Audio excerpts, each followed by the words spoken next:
Muy bien, buenas noches. Vamos a dar comienzo a la sexta sesión ordinaria. Invitamos al concejal Pantanari del Río Arroyo. Examen.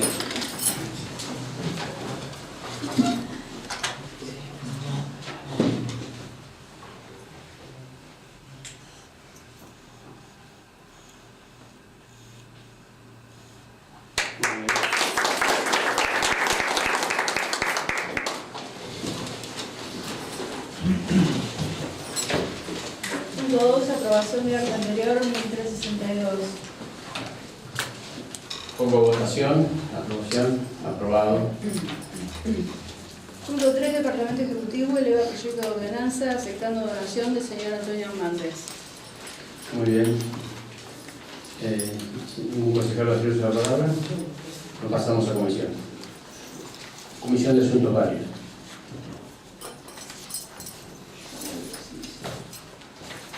Punto 4, Comisión de Asuntos Varios, Obras Públicas, Despacho de Minoría, proyecto de ordenanza reemplazando el nombre de Avenida Julio Barroca por pueblos originarios. Muy bien. Concejala Nina tiene el uso de la palabra. Muchas gracias, señor presidente. Buenas noches, señores concejales.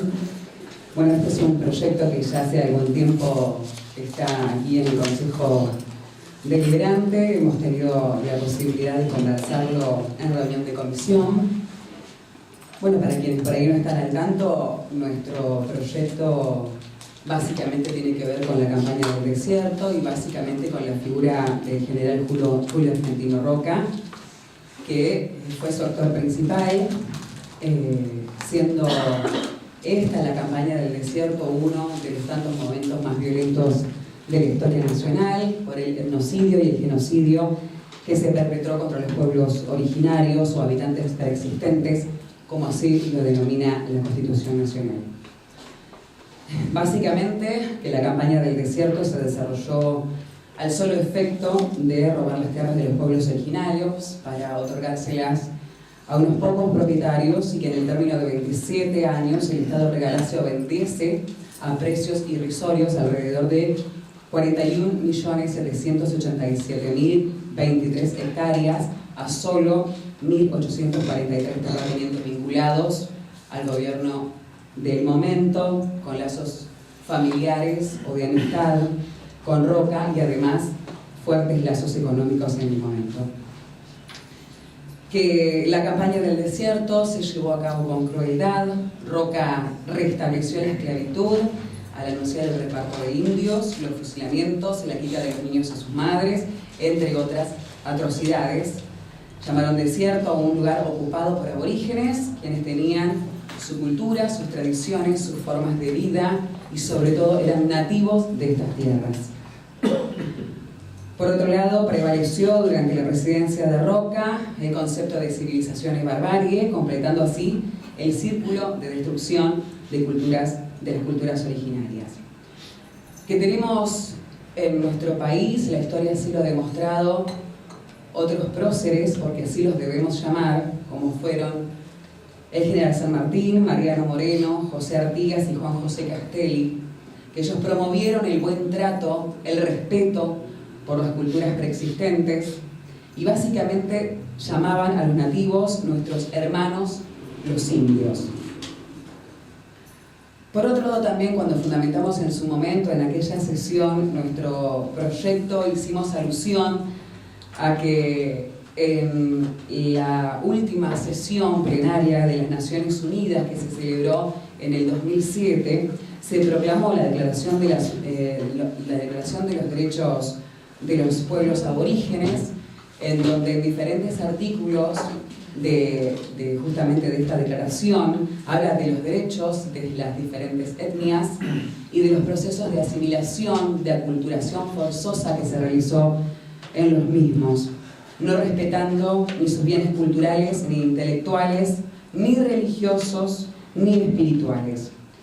Por otro lado, también en su momento hicimos alusión a Seferino Namuncurá, quien es beato y quien justamente por su origen mapuche tuvo una batalla que justamente libró contra el ejército argentino comandado por Roca en su momento, justamente en defensa de su pueblo, del pueblo mapuche. Justamente hablamos de Seferino Namuncurá, que está pronto a ser considerado santo por el Papa. También hicimos alusión a que hay un historiador, un escritor y un periodista argentino, cuyo nombre es Osvaldo Jorge Bayer, quien justamente ha realizado diferentes investigaciones y a propósito de esto ha visitado distintas ciudades de nuestro país con el propósito, bueno, de reivindicar a los pueblos originarios y dar a conocer la historia de lo que sucedió. Y una forma ha sido acercarse, por ejemplo, a los colegios para promover la educación de lo que sucedió en los niños, en los adolescentes, y reivindicar las figuras de los verdaderos héroes o de las verdaderas próceres o personas que se han destacado en las diferentes comunidades. De hecho, la propuesta de él ha sido que deje de haber calles con el nombre de Julio Argentino Roca, como así también monumentos o cualquier placa que se ponga en su nombre. Nosotros en la reunión de comisión tuvimos también el ejemplo claro de muchas ciudades de nuestro país que han decidido tomar esta iniciativa, sobre todo a través de las escuelas, tal es el caso de la ciudad de Mar del Plata, de Rosario, de Entre Ríos, y bueno, nuestra compañera Miriam González hizo en la reunión de comisión justamente alusión a la ciudad de Santa Rosa, en La Pampa, donde luego de haber sido trabajado por los jóvenes en las escuelas, con muchos estudios, con una idea clara de lo que sucedió en aquella época, bueno, decidieron cambiar el nombre de la avenida Roca en esa ciudad y ponerle el nombre de nuestro gran prócer que fue San Martín. Por otro lado, si me permite, señor presidente, señores concejales, he leído bastante para poder fundamentar este proyecto, que me parece que es sumamente importante, que tiene que ver con nuestra historia. Por eso me gustaría hacer referencia a algunos historiadores de nuestro país que a través de sus publicaciones han hecho alusión a lo que fue la campaña del desierto. Por ejemplo, el historiador David Viñas, quien respecto a la campaña del desierto afirmó: no existen argumentos para avalar la obra de un hombre que ha ido contra la vida. Lo que debe reinar y ser primordial es el respeto por la vida, porque además es el principal derecho del hombre. Por otro lado, los historiadores afirman el carácter esclavista que tuvo la campaña del desierto. Esto se comprueba en documentos de diarios oficiales de la época. En aquellos momentos se publicaba en los diarios de la ciudad de Buenos Aires: hoy, entrega de indios a toda familia de bien que lo requiera. Se le entregará un indio varón como peón, una china como sirvienta y un chinito como mandadero. Los prisioneros de los pueblos originarios fueron repartidos en las plazas públicas de Buenos Aires, y los documentos de aquella época, verificados por los historiadores, dan cuenta del dolor de las mamás indias cuando le quitaban a sus hijos. Por otro lado, el historiador Omar Hacha, en su libro Las narrativas contemporáneas de la historia argentina y sus vicisitudes, editorial Pensamiento Crítico, Buenos Aires, 2005, afirma: constituir al otro como un desemejante, despersonalizarlo y deshumanizarlo es el punto de partida para permanecer indiferentes frente a su sufrimiento, para regenerarlo por la fuerza o para expropiarle la vida. Roca contribuyó a que la clase dominante, con la burguesía agraria terrateniente de la Pampa húmeda como pilar, alcance proyección nacional e integre los sectores dominantes del interior. No se trató de una integración de los pueblos, sino de los sectores dominantes de la provincia, que al sumarse a ese proyecto lograban dos cosas: hipotecar el desarrollo económico y social de sus provincias y consolidar su poder local. El atraso de los pueblos del interior se fue conformando como la base del poder de las clases dominantes locales. Otra figura que también hizo referencia justamente a la campaña del desierto en relación a la cuestión indígena fue el autor del Martín Fierro, José Hernández, quien sostenía tiempo antes de la campaña: nosotros no tenemos el derecho de expulsar a los indios del territorio y menos de exterminarlos. La civilización solo puede darnos derechos que se derivan de ella misma. Tenemos el derecho de introducir en el desierto nuestra civilización, nuestra legislación, nuestras prácticas humanitarias, porque allí donde nada de eso existe, debemos llevar las exploraciones del progreso. Pero ¿qué civilización es esa que se anuncia con el ruido de los combates y viene precedida del estruendo de las matanzas? Hernández responsabiliza el contexto sociopolítico de la condición padecida tanto por el indio como por el gaucho. También debemos considerar la visión de Lucio Mansilla en su libro Una excursión a los indios ranqueles, editorial AGB 1870. Dice Mansilla: tanto que declamamos sobre nuestra soberanía, tanto que leemos y estudiamos, ¿para qué?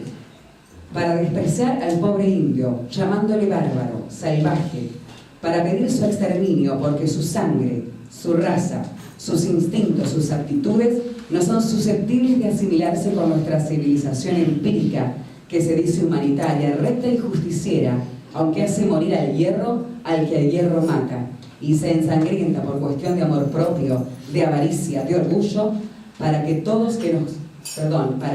todo nos presenta sea en nombre del derecho al filo de una espada. Tenemos también la palabra del historiador Alfredo Terzaga, quien presentó su libro Historia de Roca, de soldado federal a presidente de la República, tomo 1 y 2, editorial Peñalillo, Buenos Aires, 1976. Eran realmente fragilísimos aquellos pobres rebelados. Requerían otra reacción, nos obligaban a otra lucha. Mientras tanto, les hemos enviado este argumento único, incisivo, supremo y moralizador: La Habana. Entraban triunfantes al campamento, se refiere a los militares, en un bello aplomo de candidatos a la historia, buscando la lucha sangrienta y fácil. Aquello no era una campaña, era una carneada. También tenemos la palabra del historiador Ezequiel Martínez Estrada, en su libro La conquista del desierto, editorial Urdeva, 1970, afirmaba en relación al indio, básicamente a las campañas llevadas contra él: no fueron empresas de civilización, sino grandes especulaciones para fundar y consolidar un sistema agropecuario que enriqueciera a un amplio grupo de familias. Bueno, por cierto, señor presidente, señores concejales, público presente, hay muchísima más bibliografía relacionada con el tema que realmente les podría nombrar. He leído algunos para poder fundamentar este proyecto. Me parece sumamente valedero que tengamos esta posibilidad de discutir de manera respetuosa, escuchando los fundamentos de cada una de las partes. Y básicamente me gustaría cerrar con estas conclusiones.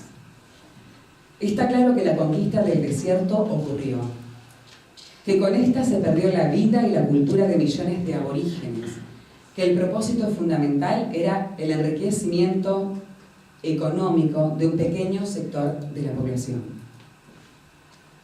Conocer nuestra historia es entender la identidad de nuestro país. Negar los hechos, matizarlos, darles otro color, agregarles ideología política, implica que quien expone se convierte en un simple opinólogo, lo cual dista mucho de concebir a la historia en su verdadero rol, el científico. Historiadores argentinos, verdaderos profesionales en su rol, han comprobado que la conquista del desierto, comandada por Julio Argentino Roca, fue la matanza y el exterminio de nuestros habitantes nativos, los pueblos originarios. Muchas gracias, señor presidente. Gracias, concejal. Concejal Hernández tiene el uso de la palabra. Gracias, señor presidente. Bueno, el bloque Cambiemos, tal como ya lo anunció en reunión de comisión, va a rechazar este proyecto por varios motivos. En primer lugar, nosotros pensamos que como concejales y como funcionarios públicos que somos, y que el pueblo nos paga un sueldo para esto, creemos que nuestro deber es hacer proyectos de ordenanza que de alguna forma, directa o indirectamente, mejoren la calidad de vida del ciudadano. Cambiarle el nombre a la avenida Roca cuando habla el nombre de pueblos originarios, a nuestro entender, no va a solucionar ningún problema de la gente. Por cambiar el nombre de la Avenida Roca no va a haber ni más vivienda, ni más salud, ni más seguridad, ni más empresas se van a radicar en el parque industrial, no va a haber más puestos de trabajo, en fin, ningún problema real de la gente va a ser solucionado de esta manera. Lo que sí se lograría, si se aprueba este proyecto, que se le complicaría un poco la vida a los vecinos de la Avenida Roca, porque la Avenida Roca es si bien no es excesivamente larga, pero tiene muchos vecinos que viven y tienen su domicilio en la misma, y también hay muchos comercios e inclusive hay 2 bancos. Imagínense que cambiando el nombre de Buenas a Primeras, por ejemplo, todo el que tenga su DNI, un domicilio en la Avenida Roca va a quedar desactualizado automáticamente, tarde o temprano va a tener que renovarlo, va a tener que cambiarlo, gastando tiempo y dinero para eso.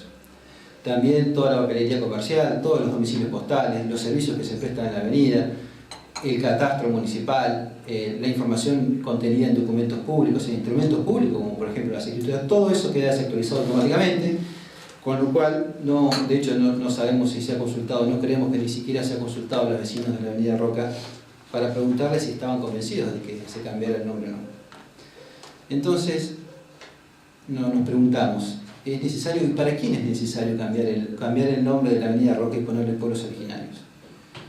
Nosotros vemos, y cualquiera lo puede saber, que este tema de la demonización de la figura de Roca no es nuevo y que nació y se difundió en el apogeo del kirchnerismo. Solamente que acá Adero llegó un poco de atraso, ¿no? Pero esto se difundió básicamente a partir del apogeo del kirchnerismo y forma parte de lo que se llama la batalla cultural del kirchnerismo, que seguramente todos los que estamos acá en algún momento hemos escuchado el famoso tema de la batalla cultural del kirchnerismo, y básicamente consiste en sustituir la visión predominante de nuestro pasado y reemplazarla por el relato kirchnerista de la historia, según el cual las figuras emblemáticas del kirchnerismo, como Néstor Kirchner a la cabeza, pero otras figuras y políticos afines, representantes de lo que ellos llaman lo nacional y popular, serían elevados a la categoría de próceres, y lo que ellos llaman la Argentina liberal pasan a ser demonizados. Y en ese contexto de la Argentina liberal, el villano de turno, por así decirlo, pasa a ser Julio Roca por el tema de la campaña del desierto, a partir del año 1879. Entonces, básicamente lo que se busca es esto, es exaltar la figura sobre todo de Néstor Kirchner y demonizar a Roca. Se comienza de esa manera atacando a Roca generalmente, se quita su nombre de la calle y después se puede terminar como por ejemplo en nuestro distrito vecino de Pehuajó, que tiene un acceso que se llama Néstor Kirchner, y un barrio que se llama nada menos que Hugo Chávez, ¿no? un violador serial de los derechos humanos y que dejó a Venezuela en un infierno. Entonces, escuchamos recién a la concejal que llamó genocida a Roca, y que en realidad esa es la visión de la historia que muy eficazmente ha logrado difundir el kirchnerismo, inclusive en las escuelas, cosa que realmente yo por lo menos personalmente disiento, y que fue fomentada fundamentalmente más allá de todos los historiadores que mencionó, a partir de Osvaldo Bayer y también de Felipe Piña. Pero esta visión de tratar a Roca como genocida fue refutada por muchos historiadores, y yo quiero citar también, si me permite, voy a hacer una cita de un historiador serio como Luis Alberto Romero, que menciona que hay que recordar que uno de los principios básicos del oficio de historiador es que los hombres y las instituciones deben ser comprendidas en el contexto de su época, de sus prácticas y sus valores. Y sigue más adelante: Roca fue un militar profesional que guerreó para construir el Estado Nacional, peleó en la Guerra del Paraguay, combatió los poderes provinciales que cuestionaban la autoridad nacional, derrotó a los imperios aborígenes del sur y definió las fronteras argentinas, ocupando un territorio que por entonces también pretendían los chilenos. No hay nada de excepcional en esta historia, que es similar a la de cualquier otro Estado nacional construido con métodos que por entonces eran considerados normales. ¿Qué quiere decir esto? Lógicamente que los métodos de la campaña del desierto, pero no solamente los de la campaña del desierto, porque sería injusto mencionar solamente esa campaña, de todas las campañas anteriores que se emprendieron con similar objetivo, serían métodos que obviamente que el día de hoy, y sobre todo en el mundo posterior a la Segunda Guerra Mundial, no serían aceptables. pero por aquel entonces sí lo eran. Entonces, juzgar a hombres de la historia de hace 140 años atrás con criterios de hoy es un grave error y es una injusticia. Aparte, hay una cuestión que omiten y omiten voluntariamente, que es que en el año 1877 había un consenso prácticamente unánime por liberar a los colonos de la campaña del flagelo de los malones. La campaña del desierto, en realidad, no fue tampoco un capricho de una sola persona, ni obra de una sola persona. Se hizo por una ley del Congreso. O sea, hubo una ley del Congreso de la Nación que dispuso que se hiciera la campaña del desierto y que le atribuyó los recursos económicos para eso. Todo el país, en ese momento, prácticamente toda la población, todos los gobiernos provinciales, inclusive la prensa, sin excepción, estaban todos de acuerdo en que esa campaña debía llevarse a cabo.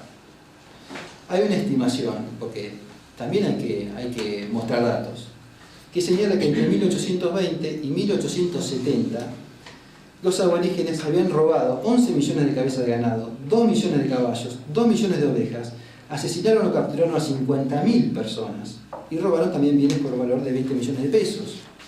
Con lo cual, mucha gente lo entendió, la sociedad de ese entonces lo consideró justificado. Esto, por supuesto, provocaba que el uso de tierras no se pudiera avanzar en la colonización ni de la provincia de Buenos Aires y mucho menos de la Patagonia. Esta dificultad que tenía el Estado Nacional, ustedes piensen que esto fue ya en el año 1853, el Estado argentino se había dado su constitución, éramos una república que tenía su constitución, una república moderna, y sin embargo, ese Estado argentino no podía ejercer soberanía sobre prácticamente la mitad de su territorio, sobre una parte muy importante de la provincia de Buenos Aires y prácticamente sobre toda la Patagonia y la provincia de La Pampa. Entonces, esta falta de ejercicio de la soberanía pasaba como en cualquier lugar. Cuando uno no ejerce y no ocupa un espacio, entonces lo va a ocupar otro. Está clarísimo que Chile tenía pretensiones sobre la Patagonia argentina, pretensiones que inclusive aún hoy algunos sostienen. Entonces, también había potencias extranjeras. No hay que olvidarse que el Reino Unido ya nos había arrebatado las Islas Malvinas y también Francia también tenía pretensiones sobre la Patagonia argentina. Y de hecho, Chile ya había establecido Punta Arenas, que era una colonia de avanzada chilena, que es el único lugar que está al este de la cordillera de los Andes. Con lo cual, había que ejercer efectiva soberanía sobre ese lugar. Entonces, con la campaña del desierto, se logró dar por tierra con todas esas pretensiones extranjeras y principalmente con las pretensiones chilenas sobre nuestra Patagonia. Aparte, existía, por ejemplo, y mucha gente de esta zona lo podrá atestiguar, que existía el camino de los chilenos o el camino de las rastrilladas.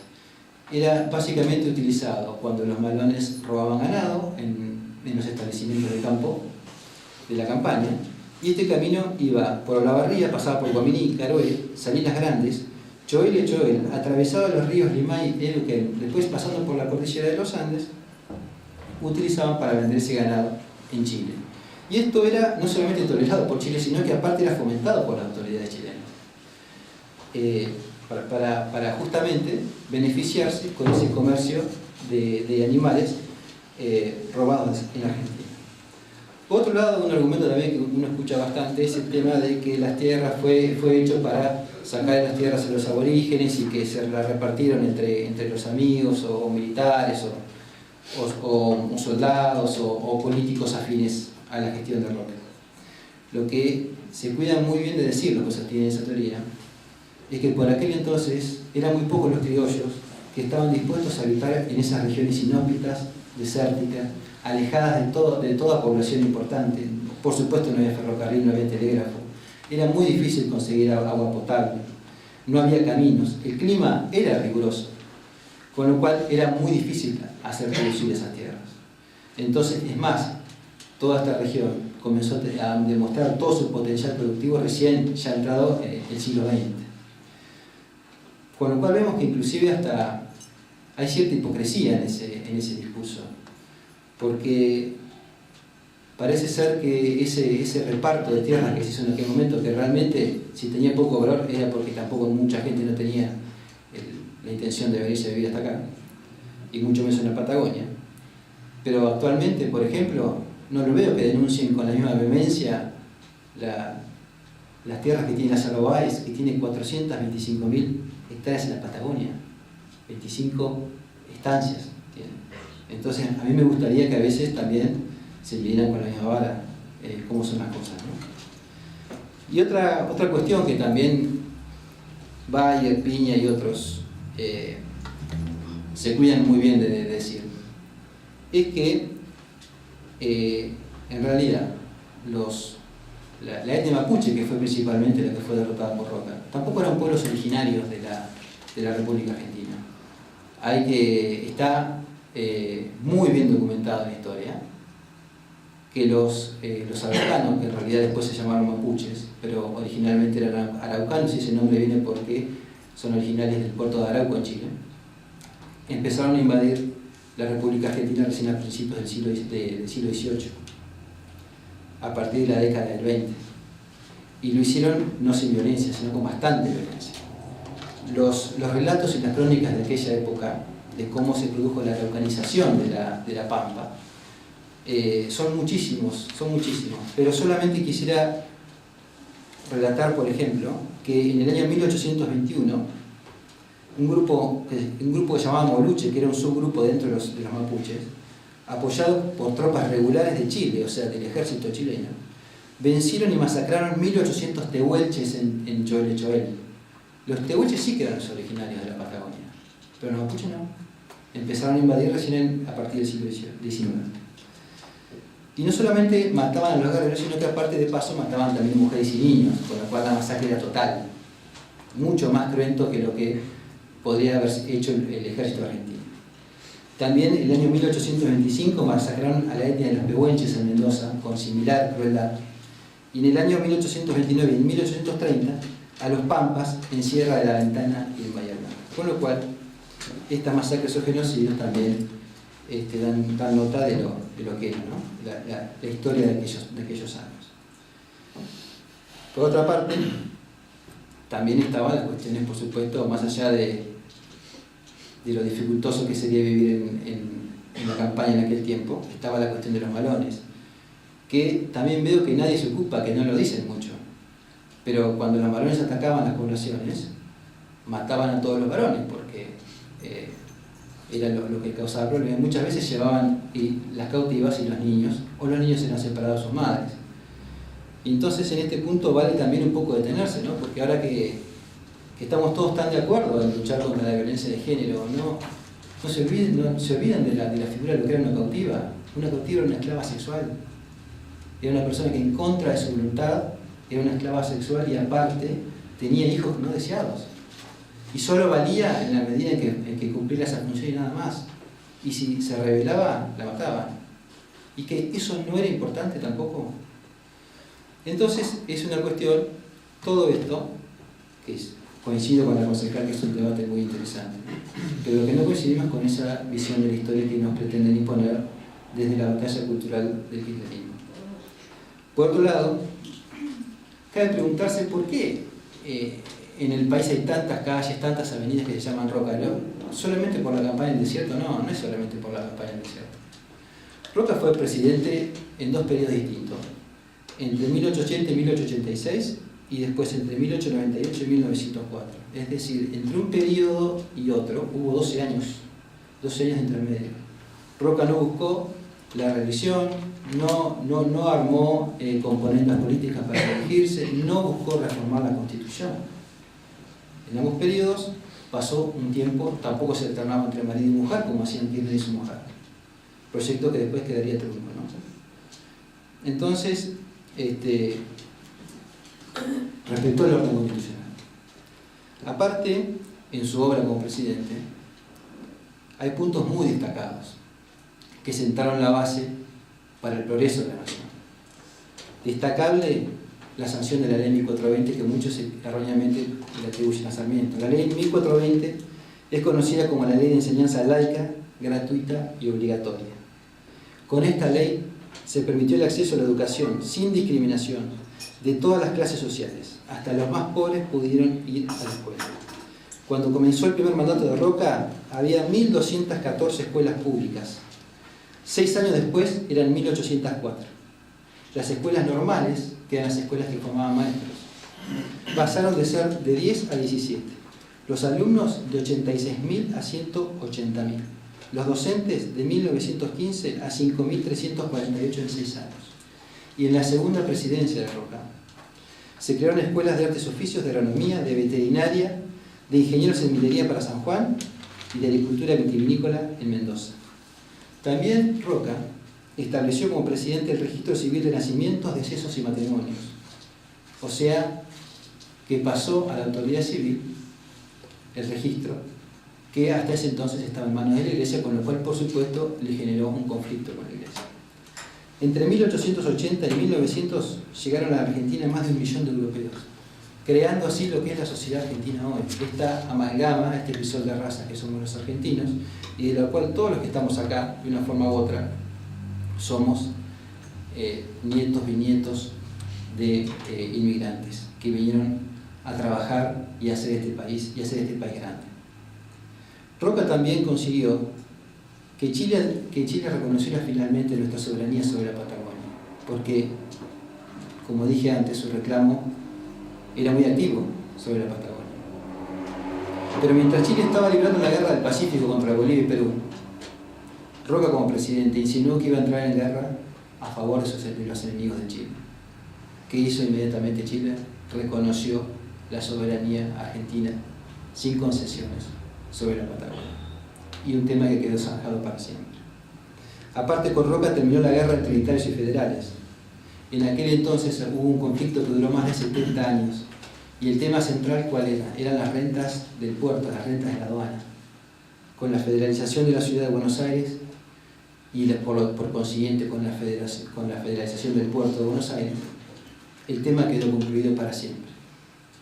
A su vez, un ministro del Interior de Roca, que fue Joaquín B. González, presentó en el Congreso el primer Código del Trabajo, siendo la primera vez que se presentó una iniciativa de esa naturaleza, y algunas de las cuales fueron recién convertidas en ley en la década del 40 con Perón. Y también Roca promovió políticas industriales para desarrollar el país, política que luego sería continuada por Carlos Pellegrini como presidente. Y para cerrar esto, quisiera citar también algunas palabras de un contemporáneo de Roca, del año 1913, del libro de Pablo Guglieri, nuestro fundador, el fundador de Deró, Memorias de un hombre del campo, porque también es bueno saber no solamente lo que hizo como presidente para todos los argentinos, sino también lo que hizo a favor de Deró. Entonces, en un pasaje, Guglieri, cuando relata todos los vaivenes, las idas y venidas y las escaramuzas por el intento de crear el partido de Deró y separarnos de Bolívar, independizarnos de Bolívar, cuenta Guglieri que con motivo de su alta posición política, el general Julio Roca no podía intervenir directamente en la cuestión de Bolívar. Sin embargo, he de confesar que cuanto pudo hacer en favor de la población de Deró, lo hizo y contribuyó para obtener su autonomía. El pueblo le quedó siempre agradecido por la acción desplegada.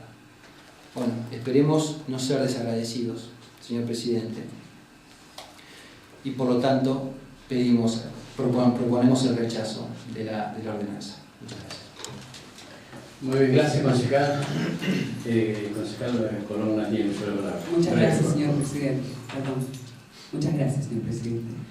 Bueno, básicamente, supongo que para mí y para nuestro bloque,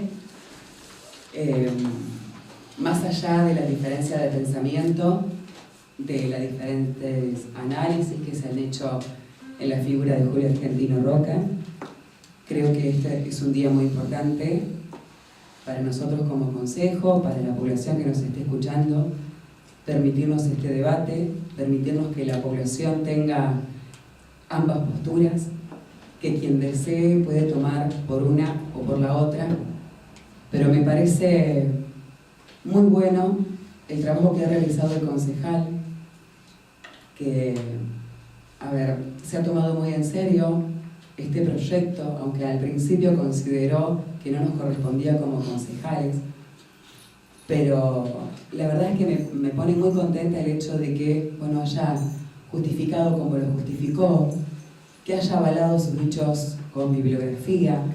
Yo también lo he hecho de parte mía porque realmente, bueno, me parece que debemos hablar de forma respetuosa y hay muchísima gente que nos ha puesto en este lugar y que merece que le brindemos el aporte que podamos hacer desde esta humilde banca. Así que bueno, básicamente recordar este día como un día muy importante en el Consejo Deliberante, en donde se ha debatido la figura en esta oportunidad de Julio Argentino Roca.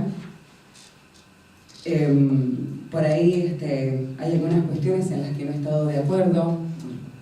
En realidad, la mayoría de las cuestiones y de los fundamentos que brindó el concejal Hernández, estas palabras de Romero que tienen que ver con que como que a Roca no le quedó otra cosa para hacer, porque era el contexto de la época. Entonces, en ese sentido, podríamos pensar más adelante, analizando la historia mucho más en un futuro, y se podría llegar a decir que por el contexto de la época también Videla, Macera y Agosti no les quedó otra.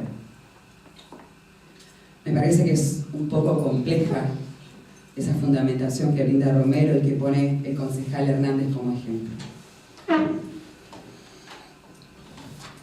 Por otro lado, así lo entendí yo, ha justificado la matanza de los pueblos originarios para preservar la Patagonia, hizo referencia al avance de Francia, de algunas potencias europeas, incluso de los aborígenes de Chile, pero sostuvo la justificación de la matanza, de los aborígenes para poder conservar la Patagonia.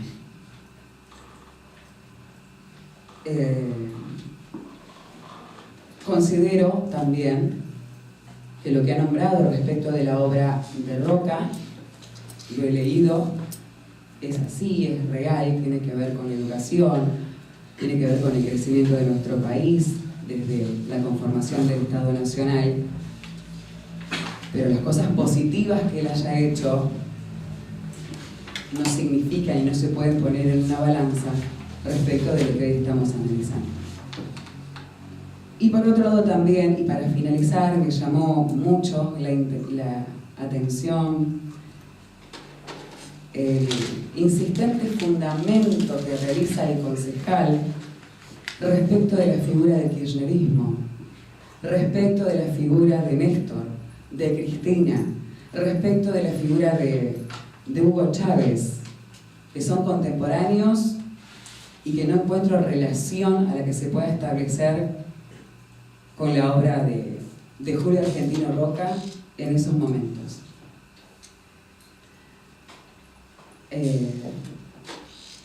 Básicamente, si quisiéramos establecer por ahí un parangón, una comparación, y para llevarlo al extremo, cuando el concejal dice esta relación que el kirchnerismo tenía con Chávez y hace diferentes alusiones a la figura del kirchnerismo, también nosotros podríamos pensar que entonces, ya que Peguajó tiene una calle que se llama Hugo Chávez y al concejal le molesta, podríamos pensar que en otro distrito cercano, dentro de muy poco tiempo, puede haber una calle llamada Trump, debido a las diferentes negociaciones que el presidente Macri está haciendo con el Fondo Monetario Internacional y con esto hundiendo a nuestro país. Entonces me parece que algunas cuestiones que tienen que ver con la contemporaneidad no se pueden comparar con sucesos del inicio de nuestra historia, con sucesos que tienen que ver con la conformación del derecho y del territorio nacional. Muchas gracias, señor presidente. Gracias, concejal. Concejal Hernández, brevemente, por favor. Brevemente. Bueno, primero agradezco el reconocimiento de la concejal y lo retribuyo, por supuesto. Siempre es un placer si se puede debatir con altura, sin agravios y con argumentos fundamentados. Así que no solamente le agradezco sino en las palabras, sino que también, por supuesto, va mi reconocimiento similar. Después, la alusión al kirchnerismo tiene un justificativo obvio. Esta cuestión, esta teoría o esta moda de demonizar a Roca fue impuesta por el kirchnerismo, entonces no puedo no hacer alusión a eso. Comparar a Roca con Jorge Rafael Videla, Macera y Agosti o con militares del proceso militar, del último proceso militar, realmente no me parece acertado. Son situaciones totalmente incomparables. Yo ya lo dije, el mundo posterior a la Segunda Guerra Mundial no tiene nada que ver, y mucho menos con el año 1879. ¿No? Son cosas que no se pueden comparar, no tienen nada que ver. Si hay una calle que se llama Trump, si lo va a ver o no lo va a ver, lo desconozco. Sinceramente, para mí es toda una novedad. También a mí me parecería un disparate. Si así fuera, también a mí me parece. Y por último, lo que es cuestiones ya metiéndonos más en la ciencia histórica, dice Max Weber que el verdadero historiador no es quien retroproyecta sus propios valores al pasado, sino quien describe los protagonistas del pasado de los valores que ellos mismos poseían. No es una locura de Luis Alberto Romero, es un consenso unánime entre todos los historiadores serios que no podemos juzgar a los hombres del pasado con nuestros valores de hoy. Con esto finalizo, señor presidente, muchas gracias. Gracias, concejal. Claramente el proyecto de ordenanza ha sido discutido en comisión, ha sido discutido con altura dentro del recinto. Solo queda poner en votación las dos mociones que hay, una moción de minoría por el cambio o reemplazo del nombre de la avenida Roca por Pueblos Originarios y otra del bloque Cambiemos de rechazo. Así que someto a votación el cambio del nombre de la avenida Roca. Muy bien, 6 votos. Someto a votación el rechazo del cambio de la avenida Roca. O hago uso del voto doble, rechazado. Punto 5, bloque Cambiemos, proyecto de resolución. Solicita informe del Director General de Cultura y Educación de la Provincia de Buenos Aires, licenciado Gabriel Sánchez Signi, en relación a la resolución 1736/18. Este punto, como se refiere al mismo tema de una resolución, la 1736/18, si no es conveniente, si no consideran ustedes ningún inconveniente, podríamos tratar el punto 5 y el 6 juntos. Si están de acuerdo, lo tratamos juntos. Ok, lo tratamos juntos. Punto 6, bloque Picote Unidad Ciudadana, proyecto de resolución sobre preocupación y rechazo a aprobación de resolución 1736/18 de Dirección General de Cultura y Educación. Muy bien, concejal Natalia Colón, tiene la palabra. Gracias, señor presidente. Bueno, voy a tratar el punto 5 del orden del día.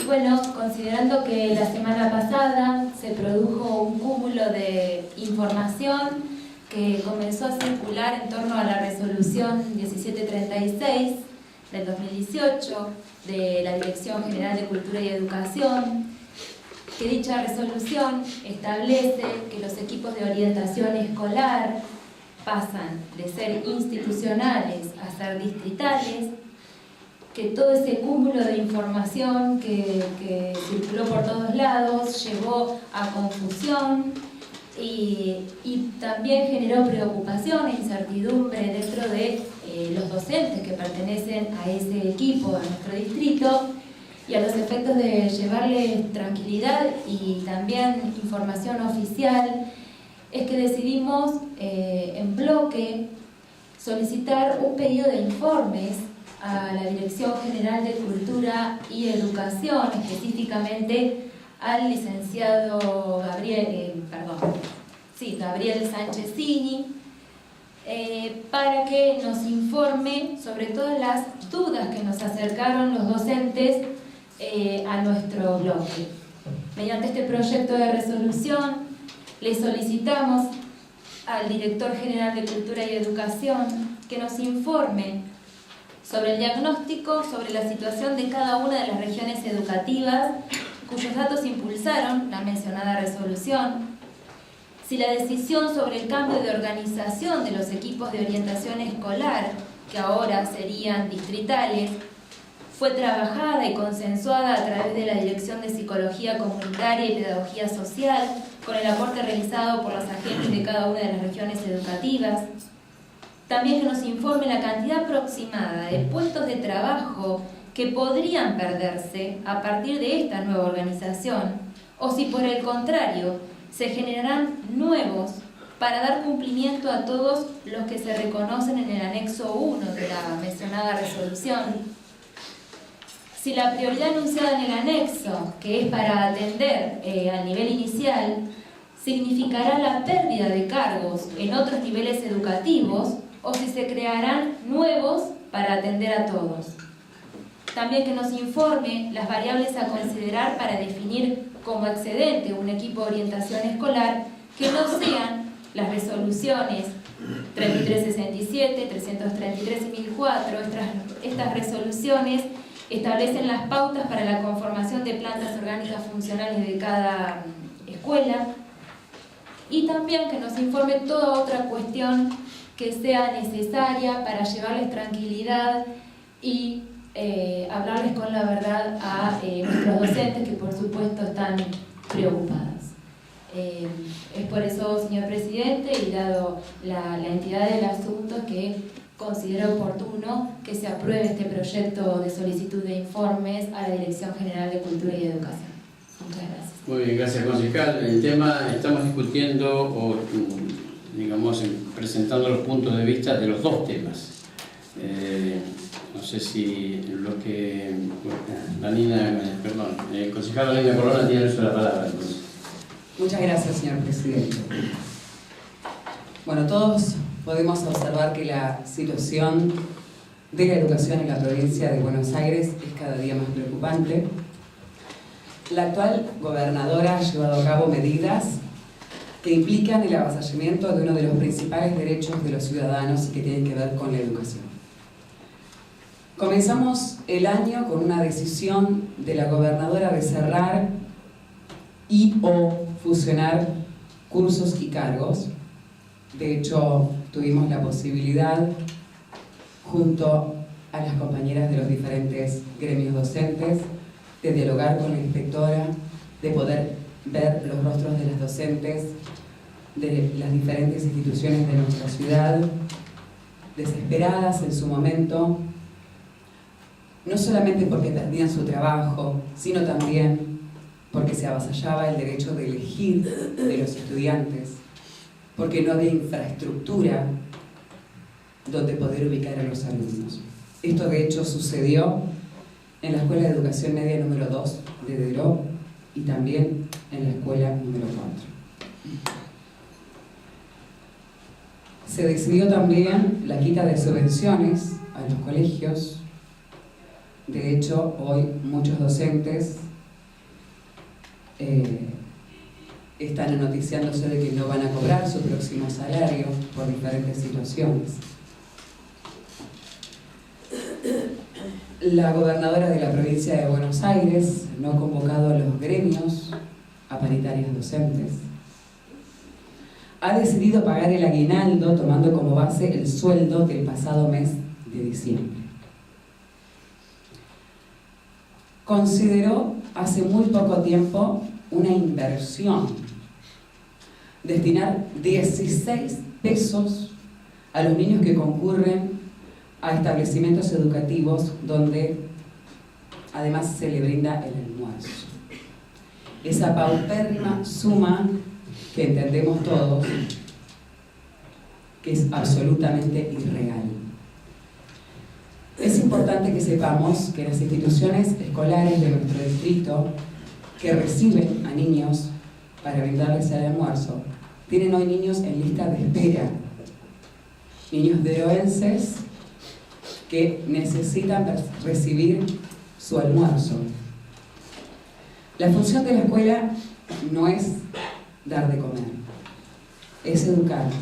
Y la función del Estado es brindar trabajo digno a los padres de sus niños para que puedan comer en sus hogares, en familia. La desigualdad, la falta de empatía han reinado y reinan en el gobierno de María Eugenia Vidal. Y los docentes temen a diario nuevas medidas, temen perder sus fuentes de trabajo. La pérdida de trabajo de un docente es directamente la pérdida de calidad educativa en nuestro país en nuestra provincia y en nuestro distrito. En el último periodo, el bloque del Partido Justicialista Unidad Ciudadana presentó diferentes proyectos cuyo propósito ha sido procurar la mejora educativa, y en todos ellos hablábamos de los equipos de orientación que funcionan en las escuelas y un trabajo conjunto que debían realizar junto a la Municipalidad de Deró y a los profesionales que pudieran surgir de diferentes áreas, como son psicólogos, profesionales de la salud, trabajadoras sociales, entre otros. Proyectos que tenían que ver con educación sexual, proyectos conjuntos respecto de algunas situaciones específicas que suceden en las escuelas, con las familias, que muchas veces desde los equipos en las escuelas no se pueden resolver y que se necesita de la ayuda del Estado municipal, entre otros proyectos. Todos han intentado sumar, todos han intentado favorecer a la educación, a la capacitación, a que todos los profesionales puedan trabajar para mejorar la calidad educativa y que cuenten los establecimientos educativos con los recursos humanos que se necesitan para la época en la que estamos viviendo.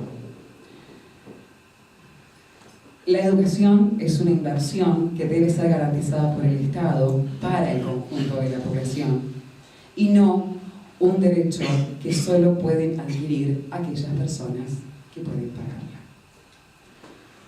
Nosotros presentamos un proyecto de resolución que tiene que ver básicamente con esta medida que tomó la gobernadora María Eugenia Vidal a través de la resolución 1736/18, que consideramos lisa y llanamente que vulnera los derechos de los trabajadores y las trabajadoras de los equipos de orientación escolar. Que existen resoluciones, la número 3367/05, la 333/09 y la 1004/09, que hablan específicamente de la modalidad de psicología comunitaria y pedagogía social. Hemos leído respecto a estas resoluciones y básicamente todas dan cuenta de la planta orgánico-funcional que deben tener los establecimientos educativos. Es decir, todos los establecimientos educativos deben contar con equipos de orientación. Perdón. El hecho de que las instituciones dejen de contar con un equipo de orientación en el establecimiento va a impedir que se fortalezca el vínculo de enseñanza y aprendizaje, más allá de las cuestiones que ya nombramos y que tienen que ver con la baja en la calidad educativa y la pérdida del trabajo. Para quienes no están muy al tanto, los equipos de orientación se ocupan de observar el desempeño de los alumnos en los distintos ámbitos: escuela, recreos, entradas y salidas en situación de juego individual y grupal, contribuir con la detección, prevención y abordaje de las problemáticas referidas a los alumnos, familias y establecimientos educativos a efectos de evitar posibles conflictos. Generan espacios de escucha y contención tanto para los alumnos, las familias, los docentes, acompañando y orientando en las situaciones de conflicto que obstaculizan el proceso de aprendizaje, enseñanza y la convivencia. Dialogan con los padres durante el proceso de enseñanza y aprendizaje mediante diferentes observaciones, talleres, entrevistas. Brindan seguimiento sostenido a los alumnos integrados y derivados. ¿Qué quiere decir esto? Que si esta resolución finalmente llega a cumplirse, es imposible pensar que un equipo de orientación distrital pueda visitar todos los establecimientos educativos del distrito, orientar a los docentes, seguir por otro establecimiento educativo y orientar a los mismos docentes, y así sucesivamente con cada establecimiento educativo. No habría seguimiento de sus alumnos, ni de los niños, ni de los casos, ni de las familias. Sería imposible. Los equipos también realizan observaciones grupales a fin de conocer la dinámica interna de cada curso, elaboran estrategias para favorecer la buena convivencia entre los alumnos, facilitan intervenciones concretas a fin de abordar diferentes emergentes grupales, realizan acompañamiento y contención a alumnos con diversas dificultades, realizan trabajo interdisciplinario, trabajan en talleres de educación sexual integral, a los que además suman no solamente a los niños, a los jóvenes, sino también a los padres y sobre todo instruyen a los docentes. Básicamente esta situación nos entristece muchísimo, nos da mucha impotencia.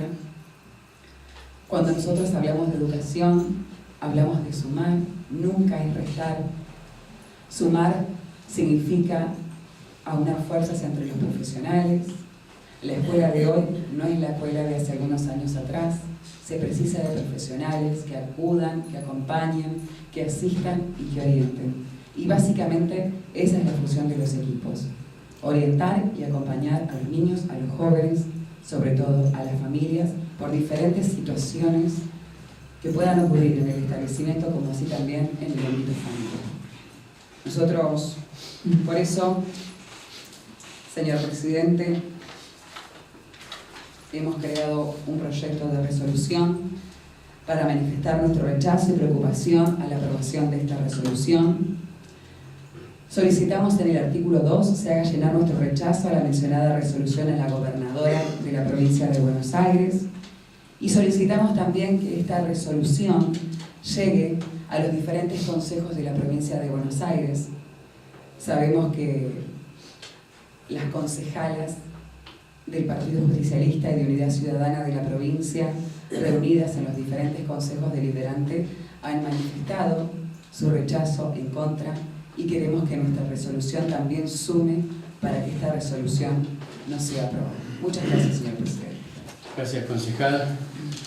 Concejal Leiva tiene uso de la palabra. Muchas gracias, señor presidente.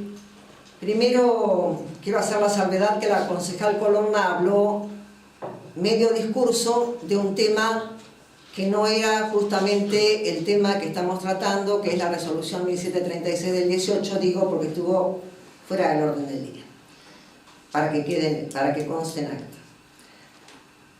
Su discurso pareció más un discurso de campaña política que de defensa de los equipos de orientación escolar, para todos los que sabemos lo que significa el equipo de orientación escolar adentro de una escuela.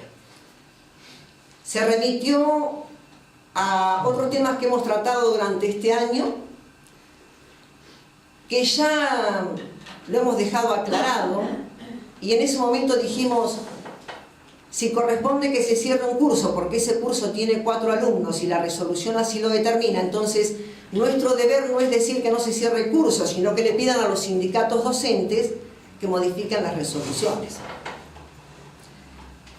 De hecho, a nosotros en esta oportunidad nos hubiera gustado que la gente del SUTEBA, que está hoy aquí presente, por ejemplo, se hubiera acercado a nosotros y nos hubiera pedido que revisáramos la resolución en conjunto y nos hubiera pedido a lo mejor el apoyo, si es que lo consideramos, porque la verdad que la información que nosotros estamos manejando toda viene desde los sindicatos y por voces de terceros, ni siquiera las voces de ellos. Nosotros recibimos a todos los vecinos, no necesariamente tienen que estar afiliados o ser partidarios al bloque de Cambiemos o de la Unión Cívica Radical, digo, por si son ellos afiliados al Partido Justicialista o militantes del Partido Justicialista, también pueden conversar con nosotros porque somos los representantes del pueblo y porque me parece que en esta oportunidad tenemos que estar todos juntos si es que la causa es común. Por otro lado, hay algunas cosas que la concejal Colonna ha emitido como con una seguridad abrumadora de que los equipos de orientación escolar van a andar por todas las escuelas del distrito, y la resolución no dice eso, entonces eso es una mentira. Lo que nosotros queremos decir es, y que quede esto bien en claro, que si tenemos que rechazar la resolución, porque esa resolución va a vulnerar el derecho de los niños que los necesitan adentro de las escuelas, porque esa resolución va a ir en contra de la pregonada inclusión que se hace en la educación, la vamos a rechazar. Si no estamos de acuerdo con las medidas que se toman, las vamos a rechazar, pero no con mentiras. Las vamos a rechazar porque estamos convencidos de que no van a servir o que van a ir en detrimento o de los chicos o de los trabajadores. Y si hay mano de obra, si hay cargos, hay puestos de trabajo que se van a poner en duda, que sabemos que se pueden quedar sin esos puestos de trabajo, por supuesto que los vamos a rechazar y vamos a salir a defender. No estamos en contra de eso, no estamos en contra de nuestros vecinos. Queremos que las cosas se hagan como corresponde. Y la verdad que nuestro bloque elaboró un pedido de informes porque no lo sabemos, señor presidente. Porque la resolución cayó como un paracaídas de un día para otro. Nos encontramos con esta situación, empezamos a analizar la resolución, escuchamos las voces de los sindicatos desde afuera, porque a nosotros se nos acercaron docentes particulares, diciendo vamos a perder trabajo, diciendo los chicos no van a ser atendidos. Por eso nosotros le decimos al ministro Sanchezini que nos diga a ver sobre qué diagnóstico se hizo esto en cada una de las regiones educativas. Porque no es lo mismo el diagnóstico que se hace en La Matanza que el que se hace en la región 23, por ejemplo.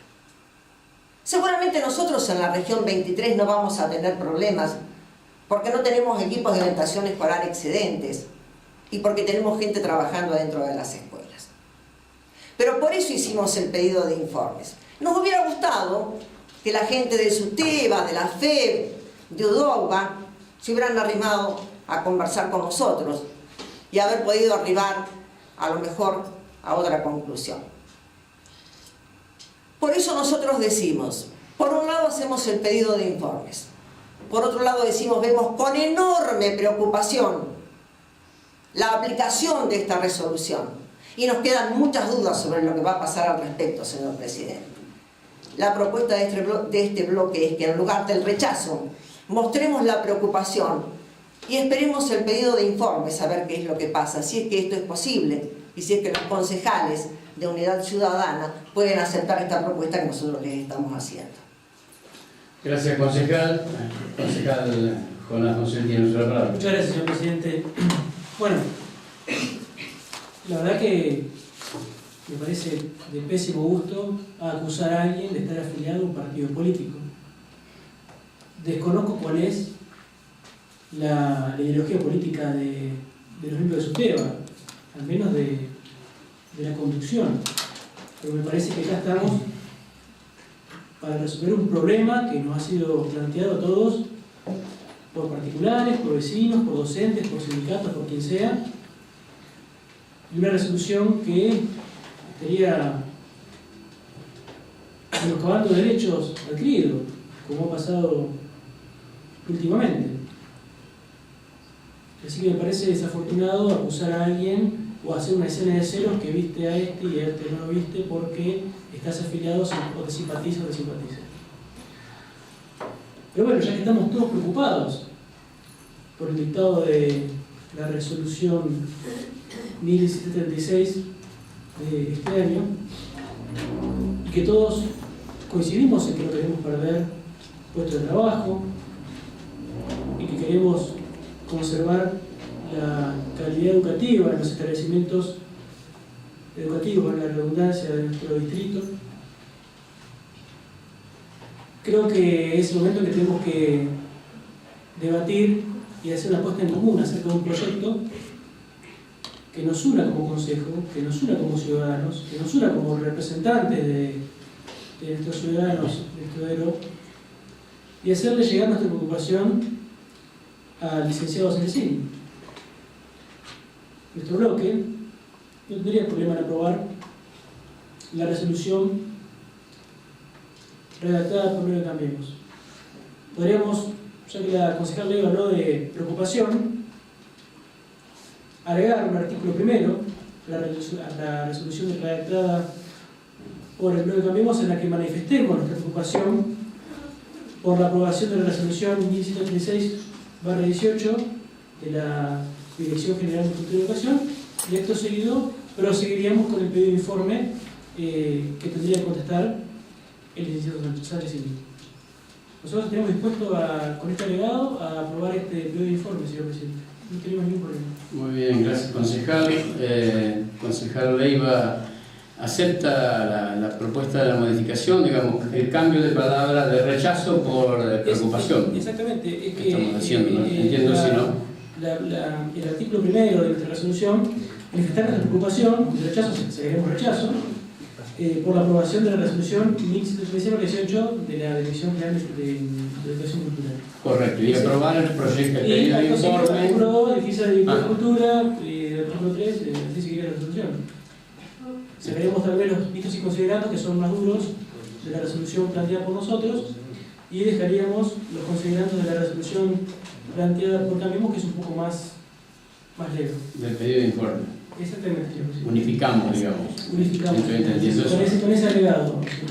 Gracias, concejal Colonna. Entiendo entonces que quedaría nuestro proyecto, vistos y considerandos, artículo 1, manifestar la preocupación, y artículo 2, dirigirse al director con todo el pedido de informes y cada uno de los puntos. ¿Es así? Entiendo que esa es la propuesta.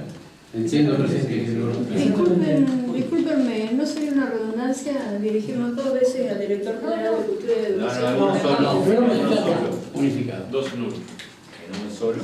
En el primero le manifestamos la preocupación y a su vez le pedimos El artículo 2. Artículo primero sería manifestar, Sí. sería manifestar la preocupación de este honorable cuerpo en relación a esta resolución. Artículo 2, dirigirse al director general de Cultura y Educación, y todo después quedaría igual. O sea que quería manifestar la preocupación por la resolución. Exactamente. Nada más. Nada más. Bueno, entonces, Perdón, quedó claro. Y para agregar, no tiene sentido manifestar un rechazo y manifestar un informe. Claro. La verdad que manifestamos nuestra preocupación en razón de las versiones que nos han llegado de diferentes lugares. Nada más. Sí, la coherencia sería... Bueno, muy bien, si eso están de acuerdo todos los concejales, a veces me a votación. ¿Sí lo hace votar? Aprobado.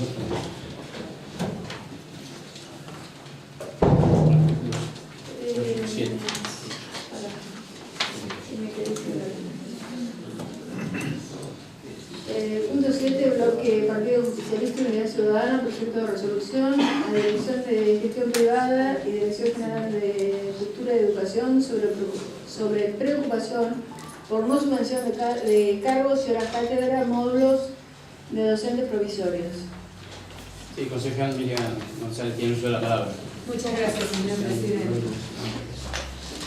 Bueno, una nueva problemática en cuanto a lo que es la educación nos aparece en este proyecto de resolución y tiene que ver con escuelas privadas, en realidad son escuelas oficiales de gestión privada con el 100% de subvención en cuanto a los sueldos docentes.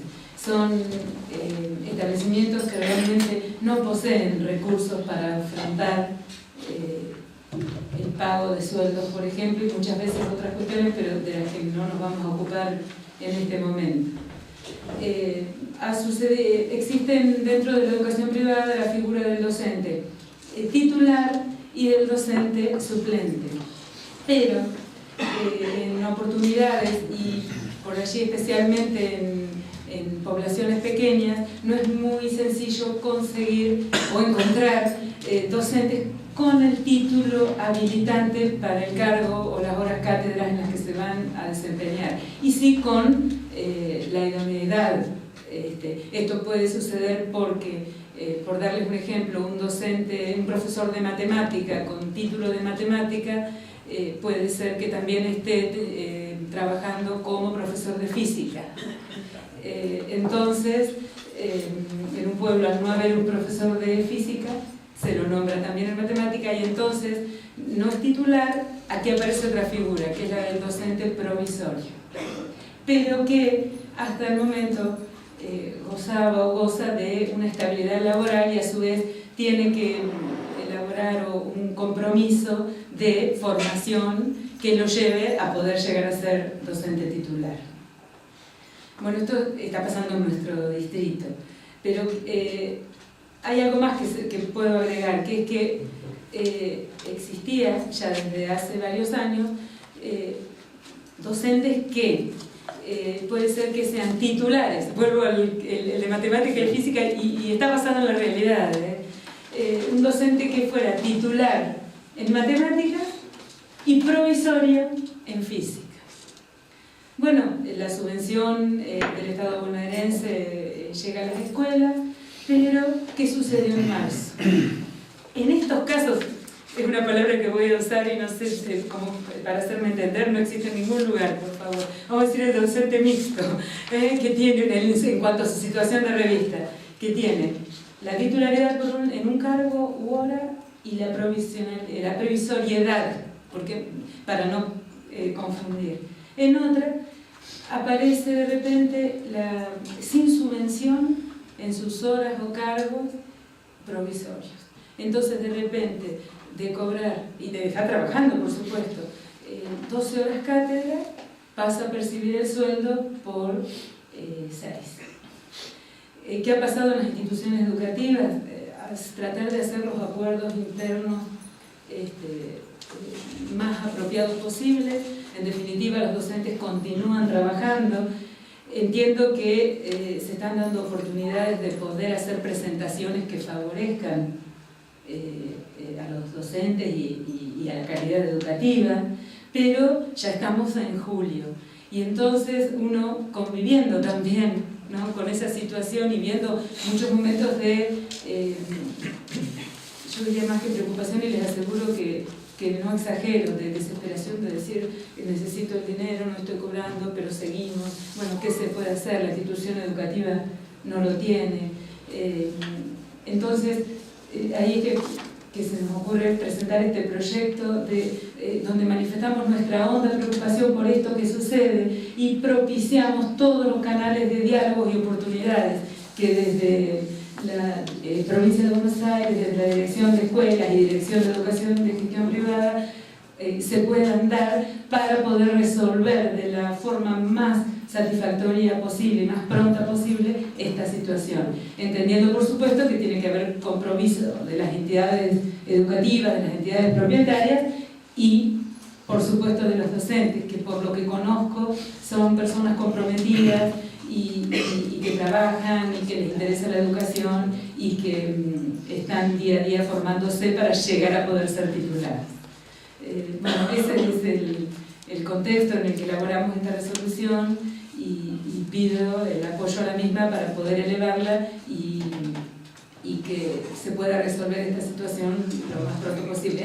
Y estaba olvidando que también se da una situación similar cuando personas que tienen que se han jubilado en algún cargo o nivel conservaban horas, tal vez porque el colegio necesitaba de su idoneidad, de su experiencia, de lo que tiene para brindar a esa persona, y también ha habido una quita de subvención en esos casos. Entonces, mover a la reflexión y a que esto pueda salir adelante de la mejor manera posible. Muchas gracias, señor presidente. Gracias, concejal. Muy clara su explicación. Concejal Natalia Colón, tiene la palabra. Gracias, señor presidente. Bueno, nuestro bloque va a acompañar el proyecto de resolución presentado por el bloque y porque estamos convencidos que, como decía la concejal, el camino es el diálogo, que desde el rechazo no se construye para nada.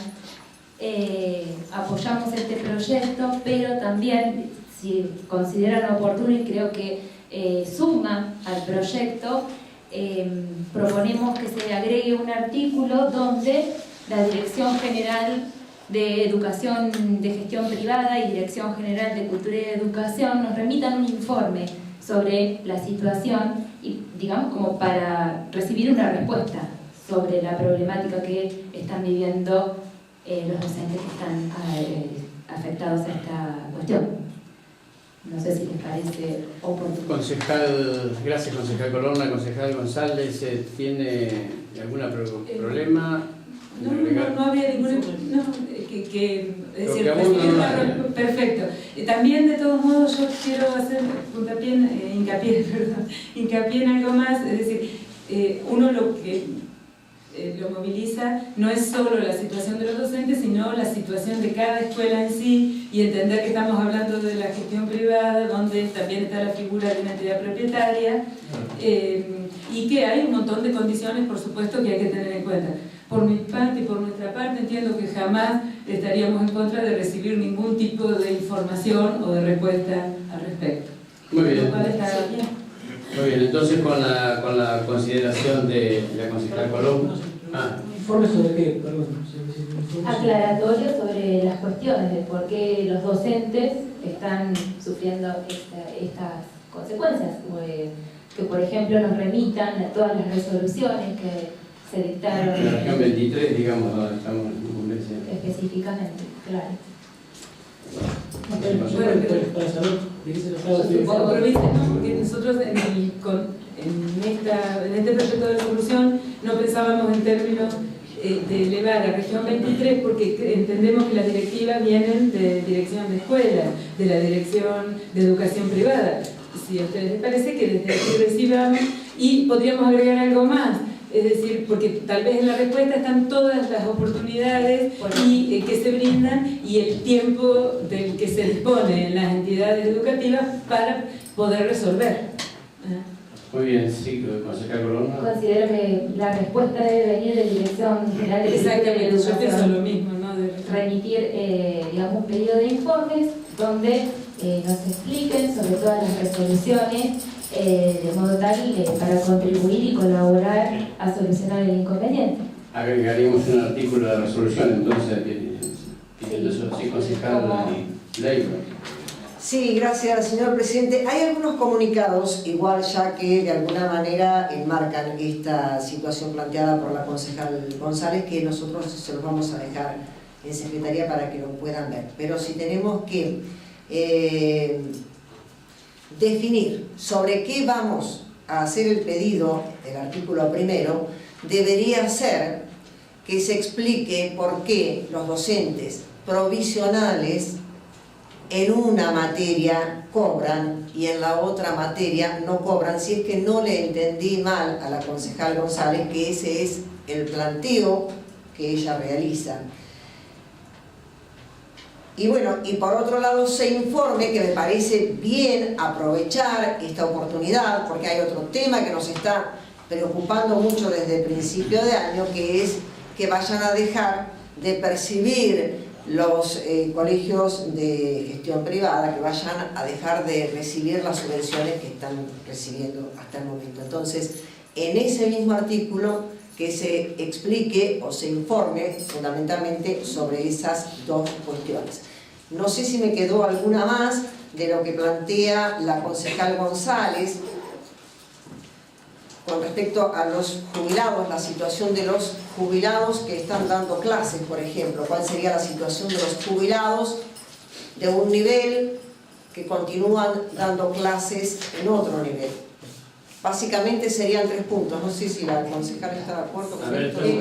Sí, yo vuelvo a insistir, son docentes provisorios, porque provisionales existen en escuela pública, no es por sino para usar la terminología, son docentes provisorios que no tienen título habilitante, o yo por eso es el caso el ejemplo del profesora recibida de, por ejemplo, recibida de matemáticas que también da física. Entonces en matemáticas es titular, en física no lo es.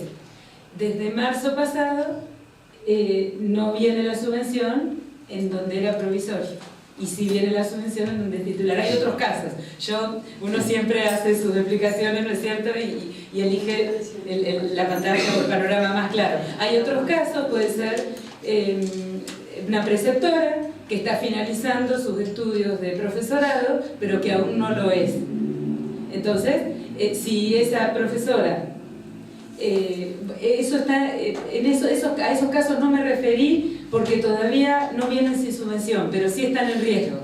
Todos los provisorios en realidad están en riesgo de perder la subvención si no se soluciona. Pero claro, yo puse el foco en los que ya han perdido subvención, y es cuando vos sos titular en un cargo y horas y provisorio en otro. Pero la situación delicada y que hay que resolver y que esta resolución busca apoyar todo el proceso de resolución es la de la totalidad de los provisorios. Entiendo, digamos, el espíritu es de tratar de preocuparnos, de poder resolver este tema a través de las subvenciones que vienen al IPG. Yo sé que traerá como, por supuesto, como exigencia superarse en estudios, recibirse, hacer capacitaciones, es decir, por supuesto que hay contrapartidas en estas cuestiones, pero que por favor haya tiempo, oportunidades y que no pierdan escuelas humildes, oficiales de gestión privada, la subvención dentro de lo que es el diseño curricular, es decir, horas totalmente correspondientes. Correcto, entonces la redacción, voy a comprometer a la concejal para el pedido de informe, para el pedido de informe y de esta resolución, ¿no es cierto? Bueno. Si hacemos los 3 puntos. ¿Está bien? Perdón, concejal Reiter.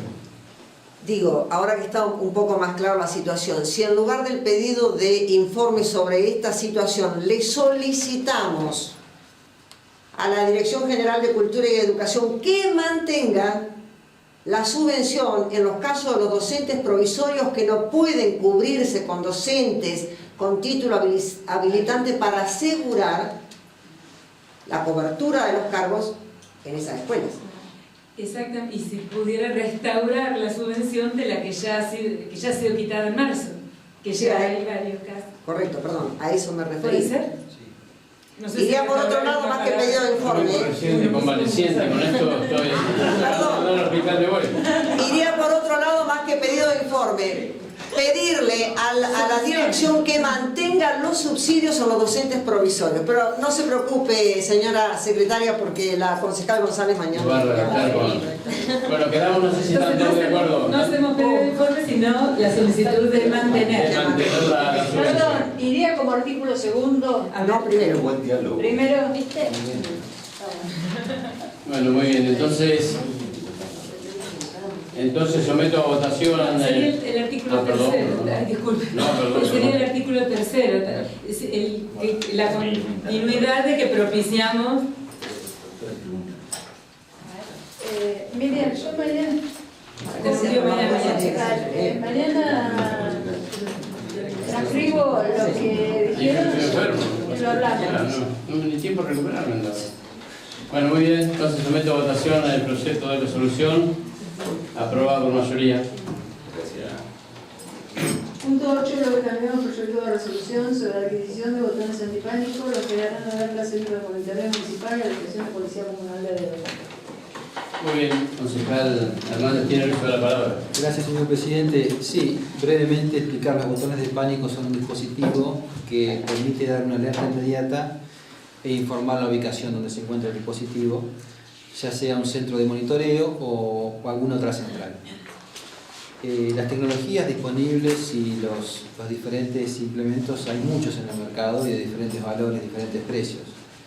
Esta resolución simplemente lo que propone es una iniciativa, que la municipalidad adquiera botones de pánico y que sean entregados en la forma que las autoridades en materia de seguridad lo dispongan, ya sea a través del director de seguridad de la municipalidad o en acuerdo con las autoridades policiales.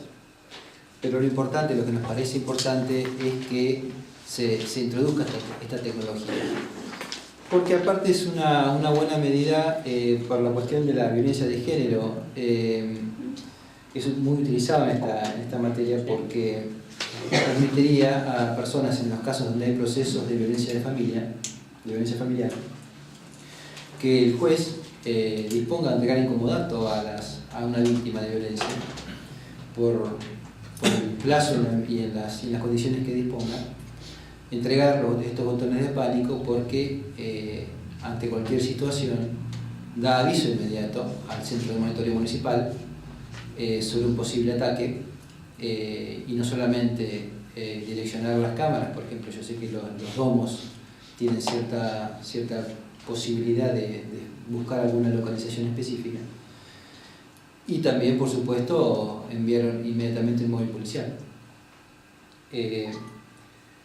Por lo tanto, nosotros solicitamos la aprobación de esta resolución porque nos parece una iniciativa que va a ser un avance más, por supuesto, no da la solución al problema, pero bueno, sobre todo en aquellos casos donde el juzgado dispone custodias dinámicas a potenciales o a víctimas de violencia familiar, que se complemente con esta clase de dispositivos para tener una protección más.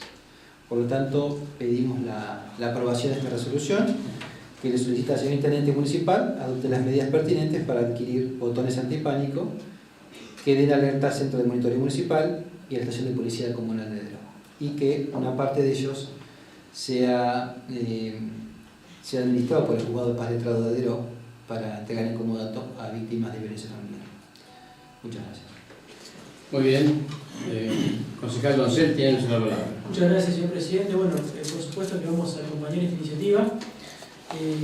Ya hemos abordado la cuestión en la oportunidad de reunirnos en comisión con el director de Protección Ciudadana, el comisario retirado Walter Ramazón, así que él nos explicó lo útil que sería contar con esta tecnología, bueno, con un montón de cosas más que han sido solicitadas y que por el momento no han llegado, pero sí vamos a acompañar esta resolución.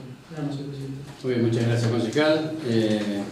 Voy a someter a votación a la resolución. Sírvanse de marcar su voto. Aprobado por unanimidad. Punto 9 del bloque Cambiemos, proyecto de resolución sobre la falta en mano de tierra de acceso a parque industrial. Sí, el concejal Tadeo tiene la palabra. Sí, muchas gracias, señor presidente. Bueno, nosotros hemos escuchado infinidad de veces a nuestro intendente municipal actual hablar de que, bueno, que él está muy en favor del desarrollo de industrias nuevas en Dero, de mejorar el parque industrial. Bueno, en estos 2 años no hemos visto nosotros que se manifestara justamente su interés en propuestas reales.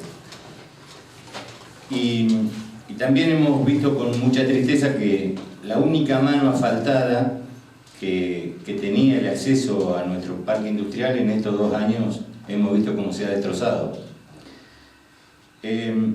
La verdad que este proyecto sería un puntapié inicial como para ver si por ahí le agarra un poco más de entusiasmo y empieza a invertir un poco realmente en el parque industrial, porque este consejo lo único que ha hecho hasta ahora fue sacar terrenos a gente que no hacía nada y darle terrenos a gente que pretendía hacer, ¿no? Eso es todo lo que hemos hecho desde este consejo en estos 2 años. Así que creo que esta sería una iniciativa como para ver si el intendente puede por ahí, no sé si ahora, porque es una inversión que no sé si estará preparado para hacerla, pero sí dejarle la idea que ahora ya falta poquito para que entre el nuevo presupuesto, entonces a ver si puede dejar para que en el nuevo presupuesto, insisto que si tuviera la plata para hacerlo ahora sería fantástico, ¿no? Pero si no, que bueno, que lo tengamos en cuenta, que lo pongan en el nuevo presupuesto y que así pueda arreglar la parte que ya está destrozada casi, de la parte asfaltada, y pueda asfaltar la otra mano, y ya que está también poner cartelería apropiada a la entrada, y que también le va a dar un poco más de distinción a la ciudad de Dero, ¿no? Así que bueno, yo voy a pedir que se apruebe esta resolución, si es que están todos de acuerdo, para ver si se puede empezar a trabajar en el parque industrial de Dero. Muchas gracias, concejal Tadeo. Tiene nuestra palabra concejal Doncel. Muchas gracias, señor presidente. Bueno, la verdad que me asombra el nivel de desconocimiento que tiene el concejal Tadeo con respecto al parque industrial. Más aún si se ha dignado a realizar un proyecto en pos del mismo, ¿no?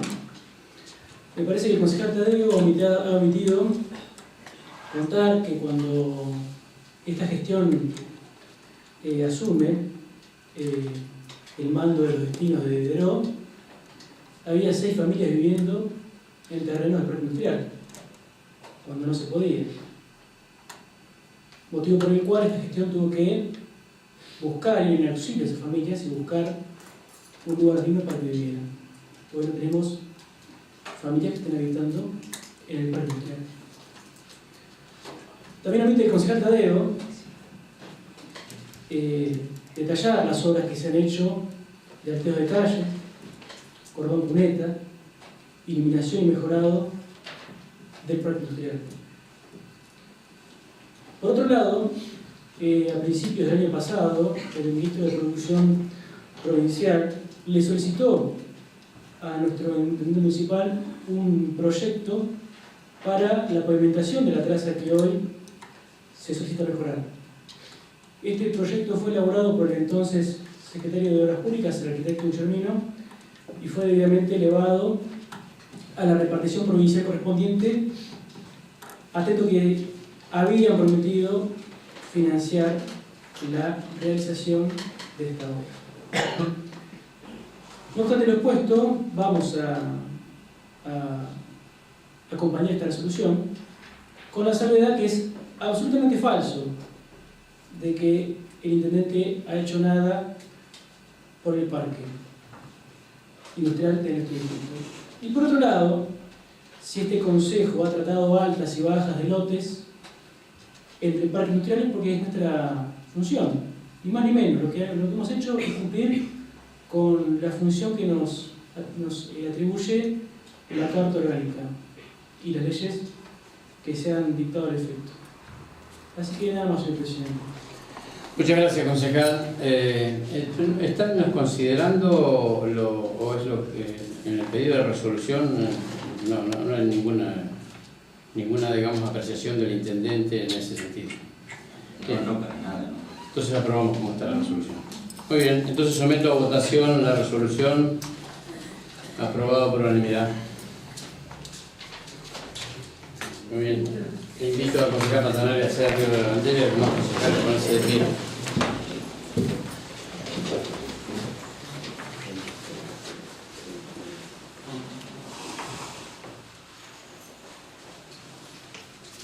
Muchas gracias. Queda levantada la sesión.